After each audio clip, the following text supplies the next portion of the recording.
There are always going to be problems, but there are always going to be solutions. So in every problem, there is a seed of an opportunity. Every problem, there is a solution. Every problem, we just need to look at how can this problem be solved. Now, of course, there are some things that we can't do anything about, right? But we can react to them differently, right? But for every problem that there is a solution that we can actually, that is in our power to change, we should change it. So instead of complaining about the problem, we need to sit down with a piece of paper and say, okay, what is the problem?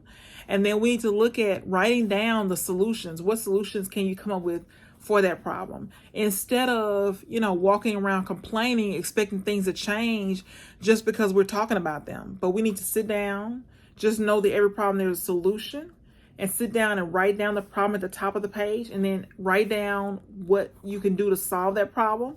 A lot of times the problem is that we don't want to do these things that we write down. It's too hard, it's too much work. We don't want to do it, but it's the only way to solve our problem. Maybe it's we have to we have to delay gratification. So sometimes we got to delay the gratification so we can get to where we want to be. And sometimes we don't like the way it feels. We have to delay gratification. But just remember that you can solve every problem that you have most of the time. You can, probably 95% of the time. You just got to sit down with the problem and say, okay, what are the solutions? What can I do to help myself? What can I do to change my situation? And then start taking action on what you know you can do. And so sometimes we can't do anything, like I said, but majority of the time we can.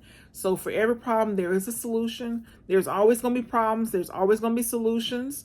So just think about, what can you do to solve the problem? Just think about, every time a problem comes, there's an opportunity for you to exhibit your greatness. There's an opportunity for you to show somebody else that you can change your life. You can do something different. You don't have to keep doing the same things over and over again, expecting something different to happen. You can, go be great. You don't have to just accept the status quo. You don't have to accept mediocrity. I can't talk. You can do something different. You can change. Just think about that. You can change. You can solve your own problem. You don't have to go and complain to anybody else. You don't have to whine anybody else. And so you can change. You can do something different. And so a lot of times, like I said, it's stuff that we don't want to do, but if we want our problem to go away, if we want to change our situation, we got to make some changes. And so just think about that today. What changes do you need to make? What do you know you need to do? And what can you do if it's just like a little small part of it? What's a little piece of it that you can do right now? What can you do to solve your problem?